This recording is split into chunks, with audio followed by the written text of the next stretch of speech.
Jai Sairam, welcome back to my channel. இன்றைக்கி இந்த பதிவில் இந்த மாதம் ஏகாதசி வருது இல்லையா, அதை பற்றி தான் நான் உங்ககிட்ட ஷேர் பண்ண போகிறேன். பரிவர்த்தினி ஏகாதசி, அந்த ஏகாதசியோட நேம் நம்ம அதை பற்றி இந்த பதிவில் பார்க்கலாம். இந்த பதிவை பார்க்குறதுக்கு முன்னாடி என்னோட சேனலுக்கு தொடர்ந்து சப்போர்ட் பண்ணுங்கள், லைக் பண்ணுங்கள், ஷேர் பண்ணுங்கள், கமெண்ட் பண்ணுங்கள். ப்ளீஸ் மறக்காமல் சப்ஸ்கிரைப் பண்ணுங்கள், பெல் ஐக்கானை கிளிக் பண்ணுங்கள். விரதங்களில் மிகவும் உயர்வானது, புண்ணிய பலன்களை தரக்கூடியது பார்த்தீங்கன்னா ஏகாதசி விரதம்.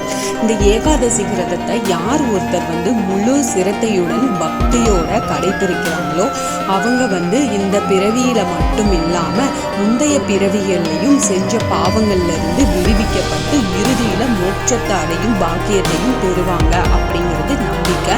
ஒரு வருடத்துல வரும் 24 ஏகாதசியிலும் விரதம் இருக்க முடியாதவங்க கண்டிப்பாக நம்மளால ஒவ்வொரு ஏகாதசிக்கும் இருக்கிறது ரொம்ப கஷ்டம்.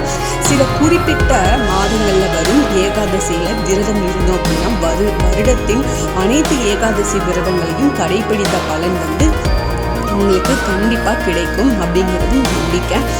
எவ்வளவு உயர்வான ஏகாதசி விரதம் இருந்த இந்த ஆண்டு செப்டம்பர் மாதத்தில் எந்த நாளில் எந்த நேரத்தில் வருது, அதோட அந்த ஏகாதசியோட சிறப்புகள் என்ன அப்படிங்கிறத பற்றி இந்த பதிவில் நாம் பார்க்கலாம்.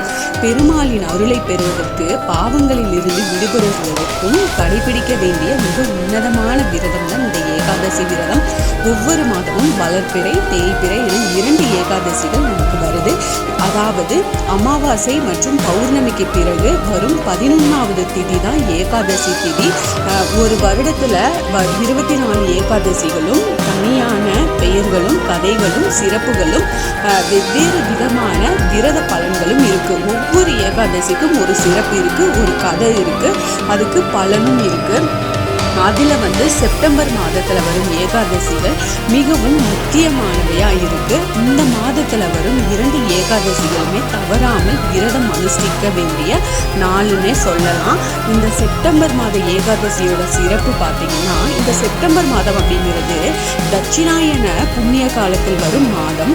அதனால இந்த மாதத்தில் வரும் அமாவாசை, பௌர்ணமி, ஏகாதசி இது எல்லாமே ரொம்ப சிறப்பு வாய்ந்தது, அவ்வளோ முக்கியத்துவமாக இருக்குது. அது மட்டும் இல்லாமல் செப்டம்பர் மாதத்தின் தேய்பிறையில் வரும் ஏகாதசி புரட்டாசி மாதத்தில் வரக்கூடிய ஏகாதசி. புரட்டாசி மாதம் பெருமாளை வழிபடுறதுக்கு மிகவும் ஏற்ற மாதம்னு நமக்கு தெரியும். இந்த மாதத்தில் ஏகாதசியும் இணைஞ்சு வர்றதுனால இரட்டிப்பு பலன் தரும் விரத நாளாக இந்த நாள் அமையும் நமக்கு. அதனால செப்டம்பர் மாதத்தில் வரும் ஏகாதசிகளில் பெருமாள் வழிபாடும் ஏகாதசி விரதம் அனுஷ்டிப்பது ரொம்ப முக்கியம்னே சொல்லலாம். இந்த ஏகாதசி நேரம், தேதி இதையெல்லாம் எப்போ அப்படின்னா, இந்த செப்டம்பர் மாதத்தில் வளர்பிறை ஏகாதசி செப்டம்பர் 14ஆம் தேதி சனிக்கிழமை வருது. இந்த நாளில் திருவோண நட்சத்திரமும் இணைந்து வர்றது ரொம்ப மிகவும் சிறப்பு வாய்ந்த ஏகாதசியாக நமக்கு இருக்கு. செப்டம்பர் வளர்பிறையில் வரும் ஏகாதசிக்கு பரிவர்த்தினி ஏகாதசி அப்படின்ற பெயர் இருக்கு. செப்டம்பர் 13ஆம் தேதி மாலை 6:19 மணிக்கே துவங்கியிருந்து ஸ்டார்ட் ஆயிருந்து. செப்டம்பர் 14ஆம் தேதி மாலை 5:05 வரைக்கும் ஏகாதசி திதி இருக்கு. இந்த செப்டம்பர் மாதத்துல வரும் 2 ஏகாதசிகளுமே சனிக்கிழமையில வருது. ரொம்ப அளவிடாத சிறப்பு.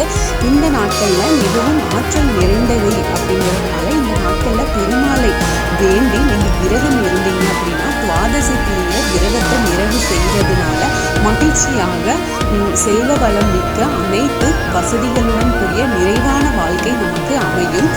வாழும்போது கிடைக்கும் நமக்கு நல்ல சுகங்கள் மட்டுமின்றி அவர்கள் இறந்த பிறகும் நேரடியாக வைகுண்டத்திற்கே சென்று மகாவிஷ்ணுவின் திருவடிகளை அடையும் பாக்கியத்தை பெறுவாங்க அப்படின்னு சொல்லப்படுது.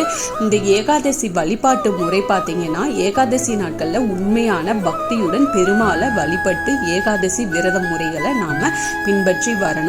பக்தி சிரத்தையுடன் பூஜை செஞ்சு பெருமாளின் திருநாமங்களையும் மந்திரங்களையும் சொல்லி உங்களுக்கு என்ன ஸ்லோகம் தெரியுமோ அதை சொல்லி வழிபாடு செய்யலாம்.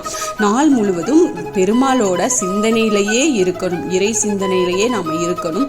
மற்றவர்களுக்கு அன்னதானம் உள்பட்ட தானங்கள் கண்டிப்பா வழங்கலாம். பெருமாளுக்கு துளசியால அர்ச்சனை செஞ்சு வழிபாடு செய்யணும். இதனால வருடம் முழுவதும் ஏகாதசி விரதம் இருந்த புண்ணிய பலனை நாம பெற முடியும். அதனால இந்த ஏகாதசியை நீங்கள் யாருமே தவற விடாதீங்க. நீங்கள் என்ன வரம் கேட்குறீங்களோ கண்டிப்பாக அது கிடைக்கும். நீங்கள் வந்து விரதம் இருந்து முடிஞ்சால் பெருமாள் கோயிலுக்கு போய் ஒரு துளசி மாலை சாத்திட்டு வாங்க. வீட்டிலையே வச்சுருக்கோம், பெருமாள் படம் இருக்குது, விக்கிரகம் இருக்குது அப்படின்னா முடிஞ்சால் அபிஷேகம் பண்ணுங்க. இல்லைன்னா ஒன்றும் பிரச்சனை இல்லை. பெருமாளுக்கு தெரிஞ்ச 108 அஷ்டோத்திரம் தெரிஞ்சால் சொல்லுங்கள். அது கூகுள்லேயே இருக்குது, பார்த்தீங்கன்னா உங்களுக்கு கிடைக்கும். அந்த 108 அஷ்டோத்திரம் சொல்ல முடியலை அப்படின்னா உங்களுக்கு தெரிஞ்ச எளிமையான பெருமாள் ஸ்லோகத்தை சொல்லி அர்ச்சனை பண்ணுங்க. அன்னைக்கு முழுக்க உபவாசம் இருங்க. முடியாதவங்க ஒன்றும் தப்பு இல்லை, நீங்கள் வந்து ஆத்மார்த்தமாக பிரார்த்தனை பண்ணிக்கோங்க பெருமாளை. ஆனால் அந்த நாளை வந்து தவற விடாமல் நீங்கள் பயன்படுத்திக்கோங்க. அவ்வளவு மகிமை வாய்ந்த ஏகாதசி, பரிவர்த்தினி ஏகாதசி. அதனால நீங்கள் வந்து உங்களுக்கு என்ன பிரார்த்தனை வேணுமோ அது கண்டிப்பாக பெருமாள் நிறைவேற்றி கொடுப்பாரு. Okay, thank you friends. என்னோட சேனலுக்கு தொடர்ந்து சப்போர்ட் பண்ணுங்கள், லைக் பண்ணுங்கள், ஷேர் பண்ணுங்கள், கமெண்ட் பண்ணுங்கள். ப்ளீஸ் மறக்காமல் சப்ஸ்கிரைப் பண்ணுங்கள், பெல் ஐக்கானை கிளிக் பண்ணுங்கள். இது போல் எனக்கு தெரிஞ்ச ஆன்மீக பதிவுகள் எல்லாமே உங்ககிட்ட ஷேர் பண்ணுறேன். மீண்டும் அடுத்த பதிவில் சந்திப்போம்.